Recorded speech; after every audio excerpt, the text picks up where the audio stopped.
Loïc, bonsoir, bonjour, bonne nuit. Bonjour d'abord. C'était excitant hier soir, hein? On a passé une soirée vraiment enivrante. Tu l'as regardé au complet, toi? Non. Moi, j'ai regardé des grands bouts, tu sais, mais des fois, je partais faire autre chose, là, parce que c'était... Mais ils ont fondamentalement dit la même chose qu'au débat en français, tu sais. Ouais. Pas grande différence. Puis bon, ben, évidemment, Blanchet était un peu moins bon parce que c'était en anglais. Puis Carney était un peu meilleur parce que c'était en anglais. Puis Poilievre aussi. Si, par contre, c'était une catastrophe. Il interrompait tout le temps. C'était agaçant. C'est dès que tu lui parlais de quelque chose. Oui, mais la santé. Ah, c'est pas ça qu'on parle. On parle de sécurité. Oui, mais la santé. On parle d'environnement. Oui, mais la santé. Hey, ça suffit, là. Quoi? Puis il interrompait tout le temps. Tu sais, c'était très, très agaçant. Par contre, moi, je veux dire que j'ai trouvé Carney drôlement inquiétant. J'ai trouvé drôlement inquiétant quand il est revenu avec la clause non-obstant. Puis Blanchet l'a très bien épinglé là-dessus en disant, écoutez, là, vous voulez pas qu'on serve la clause non-obstant avant la loi? Vous voulez pas qu'on s'en serve après la loi, après avoir voté la loi? Quand est-ce que vous voulez qu'on s'en serve? Vous voulez pas qu'on s'en serve? Vous voulez l'abolir? Vous allez contre la volonté de ceux qui ont signé la Constitution en 82. Vous allez contre la volonté de la Cour suprême. Qu'est-ce que vous êtes en train de faire? Ça, j'ai trouvé ça très, très inquiétant. Surtout quand tu joins ça à son mantra qui est « Ah, on a 13 économies, il faut qu'on en ait une seule. » Ben oui, mais sais-tu, on a déjà eu ce discours-là, déjà. Pendant la guerre de 39-45, il y a eu le gouvernement fédéral qui a dit, oui, les impôts, donnez-nous tout ça. C'est nous qui allons ramasser tous les impôts, hein? Puis on voulait pas tellement au Québec, mais finalement, bon, ben, on leur a donné tous les impôts. Puis c'était eux qui devaient les redistribuer. Puis après la guerre, ben, on a dit, ben, redonnez-nous nos impôts, hein? Non, ça marche bien comme ça. Et là-dessus, Duplessis a dit, ah oui, vous pensez ça? OK, double taxation. On dit les gens à Ottawa, double taxation. Les Québécois aimeront pas ça. Ils éliront pas Duplessis. Ils seront pas contre. C'est le contraire qui s'est produit. C'est contre Ottawa que les Québécois étaient enragés. Et c'est comme ça qu'on a eu à nouveau le contrôle sur nos impôts. Mais c'est ça, tu sais. Oui, Au mais nom de la guerre en commerciale, en imposant plus que partout ailleurs. Oui. Oui. Mais, tu sais, je veux dire, on en a déjà joué dans ce film-là. Puis ça ne me tente pas de jouer une deuxième fois. Ah ouais. Alors moi, je veux bien qu'on s'entende, qu'on fasse de nouveaux accords, mais cette histoire de dire non, 13 économies, il en faut une seulement, qu'est-ce que tu es en train de mijoter?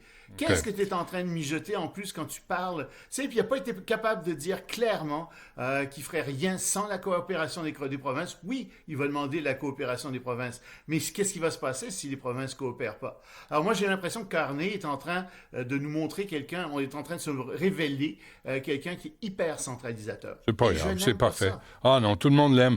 Il y a juste toi qui l'aime pas, Loïc. C'est Tout le monde l'adore au probablement Québec. Ah, je te jure. Trump pourrait mettre fin aux négociations sur l'Ukraine. Je pensais que c'était réglé, ça.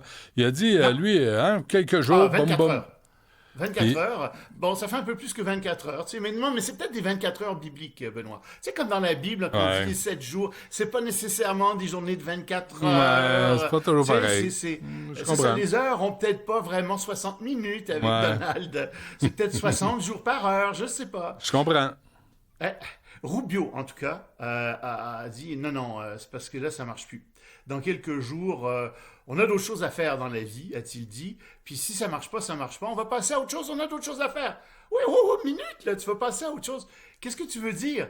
Tu vas arrêter de négocier avec les Européens, avec les Ukrainiens? Tu vas arrêter d'aider les Ukrainiens? Est-ce que c'est ça que tu es en train de nous dire? Parce que si tel est le cas, c'est une grande victoire pour Vladimir Poutine. Parce que ça veut dire que les États-Unis vont se désintéresser de l'Ukraine et cesser d'aider l'Ukraine. Belle victoire pour Poutine, ça.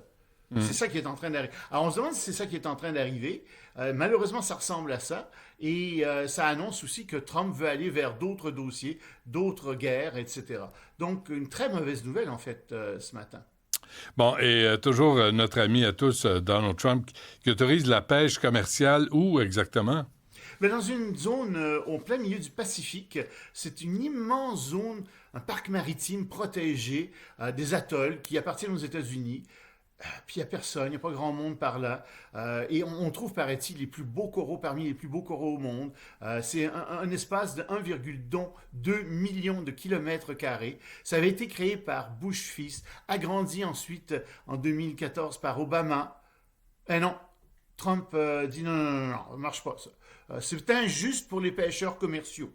Donc, j'ouvre à la pêche commerciale cet espace naturel qui était préservé. Ben, bravo, Donald. C'est fin comme tout. C'est intelligent comme tout. Ouais, Bravo, ouais. bravo. Remarque que ce sont que les bateaux de pêche américains qui pourront aller là. Les bateaux de pêche d'autres pays ne pourront pas y aller. Mais ce qui est important pour Donald, c'est que des gens puissent faire de l'argent avec ça. Ben, est-ce qu'il y a eu une étude pour C'est pas- évaluer l'impact que ça va avoir sur Non. les réserves? Non, on Non, hein. sait que ça va être désastreux parce que c'est de la pêche au chalut, c'est de la pêche commerciale, Ouais. et donc ils raclent le fond, tu sais, et ils bousillent tout, tous les écosystèmes. Mais c'était un écosystème, c'est encore, jusqu'à aujourd'hui, un écosystème à peu près intact, comme on en trouve rarement dans le monde. Donc évidemment, c'est une perte pour le patrimoine de l'humanité, mais c'est un gain pour quelques compagnies de pêche qui vont aller s'en mettre plein les poches là-bas. Et le gouvernement chinois, c'est composé d'une gang de snowros. Ah, écoute. Tu sais, ils ont un problème. Il y a évidemment les tarifs de Donald, puis donc ils ont besoin d'écouler plus de produits en Chine même. Alors, ils ont une idée. Ils se sont dit, on va faire des croisières pour les personnes, entre guillemets, âgées, les plus de 60 ans, et donc on va faire des croisières spéciales à bord de train. Et ils viennent de lancer ce projet et ça semble très très bien fonctionner. C'est-à-dire qu'il y a des trains spéciaux qui sont faits pour les gens qui sont à la retraite, qui vont faire des circuits à travers toute la Chine. Écoute, c'est 22% de la population qui a plus de 60 ans en Chine, donc c'est un gros marché. Et alors, ces trains sont aménagés de façon spéciale, avec des façons d'embarquer plus faciles, avec des médecins à bord, avec des repas, avec des produits fins, etc. C'est pour des gens qui ont plus que 60 ans, puis qui veulent encore ça profiter suffit, de la là. vie. Oui, puis tout est mou, tout est pré-mâché. Non, ben non. Cramouille. C'est pas parce qu'on a plus que 60 ans qu'on est vieux à notre époque. Mais donc, mais ils peuvent s'arrêter dans des villages, il y a des spectacles, ils font des petites excursions Mais touristiques. c'est bon, ça. Ouais, c'est très bon. Ils vont en faire une centaine d'ici l'année prochaine. Alors, ça marche très, très bien. Voilà enfin une bonne retombée des tarifs de Donald Trump Oui, pour les personnes de 60 ans et plus en Chine. Et je suis persuadé que ça va être ouvert aux étrangers éventuellement, qu'il y a des personnes qui ont plus de 60 ans, qui sont à l'étranger, qui voudraient peut-être faire des circuits comme ça, qui pourront éventuellement y accéder.